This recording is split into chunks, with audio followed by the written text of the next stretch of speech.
La Côte d'Em a 830 habitants. Parmi eux, il y a des personnes de souche et des nouveaux arrivants.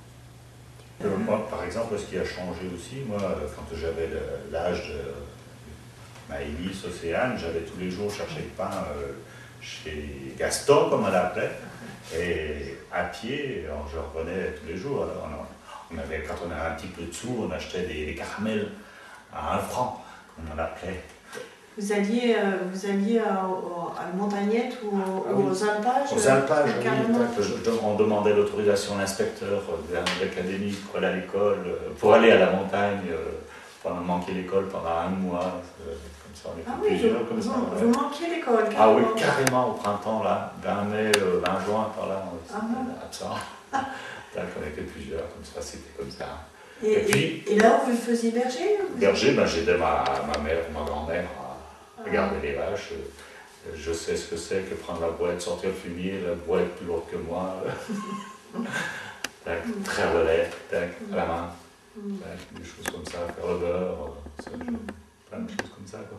Et ce que ma femme, elle n'arrive pas à comprendre, et maintenant la sécurité à outrance, moi à l'automne, je n'allais pas à la montagne, mais le jeudi, ou le mercredi soir, je partais d'ici pour amener du pain à ma grand-mère qui était dans les Alpages, mais je partais à pied tout seul, personne ne savait si j'étais arrivé ou pas, et je redescendais le lendemain. Comme ça. Alors que maintenant, la sécurité, pour un an, on ne laisse pas les enfants tout seuls. C'est sûr. Et donc vous êtes resté Cautrain? À Cautrain 100%, et Chauvin même, parce que quand j'étais parti plus tard en France, je disais toujours, en Savoie c'est bien. Donc plus tard, vous êtes parti en France? Oui, je suis parti à Lyon, à Nancy, j'ai fait des stages à Vittel 2 fois. Et je me tenais toujours au courant avec mes parents, surtout mes frères, on avait toujours contact sur la Côte d'Em, qu'est-ce qu'ils vivaient. Il y avait un petit journal qui était édité par le foot, et je m'étais abonné uniquement pour connaître les résultats du foot de la Côte d'Em, par exemple. D'accord. Donc vous teniez à vous mettre au courant tout le temps? Tout le temps, je conservais tout ce qui se passait sur les environs locales, de la commune, surtout les copains qui se mariaient, entre autres. Donc ça fait un grand changement. Grand changement, et quand on est parti, on vit avec ce qu'on a connu quand on était jeune, les copains, les fêtes, et tout ce qui s'ensuit, toutes les liaisons, et puis quand on revient, tous ces gens-là ne sont plus là, et il faut recommencer à zéro. Les connaissances, parce qu'on n'a plus de liaison avec parce que les gens se marient, ils ont leur vie particulière, et c'est très difficile de revenir. C'est comme, j'ai trouvé la même difficulté à revenir à la Côte d'Em, presque, que quand je me suis installé à Nancy, par exemple, où je connaissais personne. Je pense que la population qui est arrivée sur la Côte d'Em, ce n'est pas une population de déracinés. C'est la population qui était déjà dans le canton, qui a des cercles d'amis, comme je disais tout à l'heure, un peu à côté. Et finalement, je pense qu'elles ne cherchent pas vraiment les rencontres sur la Côte d'Em. En plus, elles n'ont pas forcément choisi vraiment la Côte d'Em parce qu'elles allaient rencontrer des gens, mais plutôt parce qu'il y avait du soleil et puis des terrains, point. Donc, c'est vrai que, globalement, quand il y a une partie de la population qui ne recherche rien, en fin de compte, c'est sûr que la rencontre n'est pas facilitée.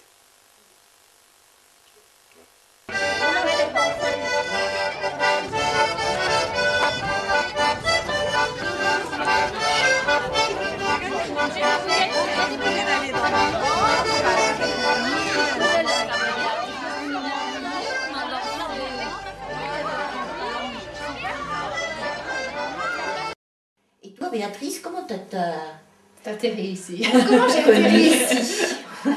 Moi, j'habitais pas du tout dans la vallée de Tarentaise et j'ai épousé un Cautrain. Et pour mon malheur, pour mon bien, en tout état de cause, je me suis installée donc à la Côte d'Em en 1998. Alors au début, je travaillais donc en Haute-Savoie, donc je faisais la route. Donc je connaissais presque personne sur la Côte d'Em, et il a fallu en 2001 quand le poste de salarié a été créé, Tu te je me souviens suis grâce à qui? postulée à Gisèle, à ma belle-mère. Voilà. Ah. Gisèle, elle faisait partie de notre équipe de Voilà. bénévoles. Et c'est elle qui m'a dit, Et- écoute, il recherche quelqu'un pour la bibliothèque. Et moi, c'est vrai que je me dis, bah tiens, c'est peut-être le moyen de m'intégrer sur la commune.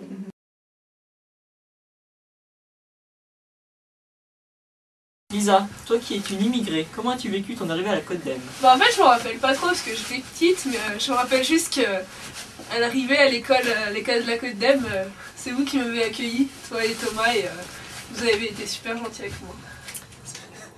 Et quand tu vois tes potes, tu fais quoi principalement? Genre là, comme là, cet après-midi, t'as fait quoi avant de venir? Bah principalement, nous on joue à la play. Justement, à la Côte d'Em, tu fais quoi pour te rassembler, les soirées, les rassemblements du genre comme le Bah, il y a 2-3 ans, c'était des grands footballs En été. sur le grand stade. Ah, j'en T'as suis jusqu'à point Avec d'heure. un petit éclairage sympa, c'était sympa. Là, Et sinon, du genre, il y avait aussi la fête du Paché. Une grande fête. Ouh, la grande fête du Paché. Avec le Paché à Léon. Malheureusement, la fête, on en a pas fait. Ah, il y a plein de ces trucs. Sinon, c'est sympa.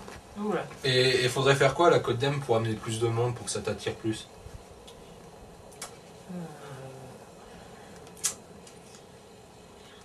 Bah, la Côte d'Em, c'est quand même un coin qu'on nous envie. Bah, qu'on nous envie, hein. C'est pas mal, pas mal. Moi, je pense déjà rien qu'une salle de jeu avec le bar, avec un bar avec salle de jeu. Un petit comptoir. Un petit comptoir. Non, genre. un bar bien joli, bien neuf. Ouais, avec 2-3 girafes.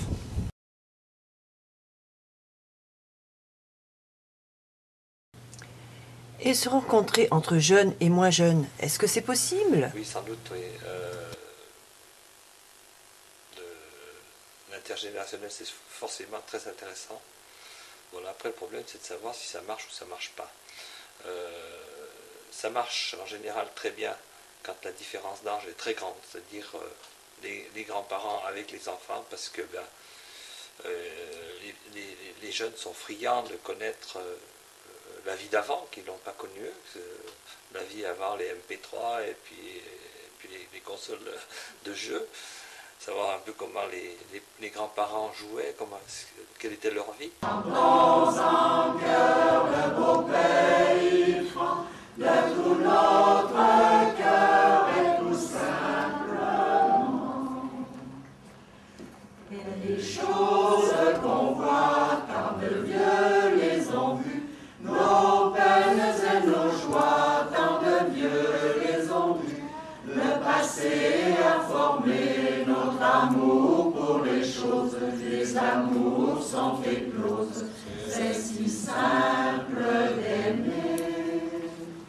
Aimons nos montagnes, nos Alpes de neige, aimons nos campagnes, que Dieu les protège, et chantons en cœur le beau pays franc, de tout notre cœur et tout simplement, et chantons en cœur le beau pays franc, de tout notre cœur et tout simplement.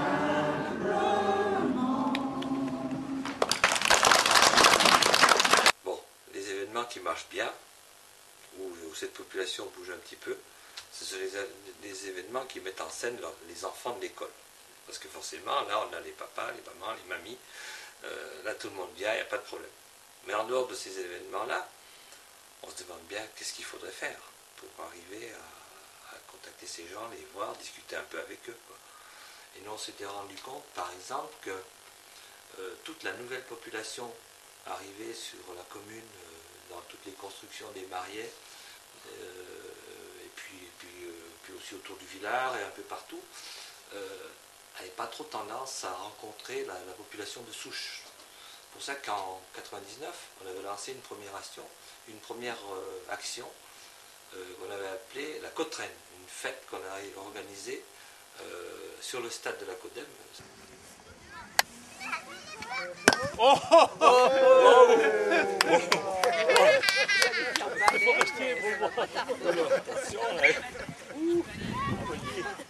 Bon, c'est rare ça. dangereusement, Bruno. Avec une femme comme ça, je te mets dans le mille direct. Là. Je te remercie de le reconnaître.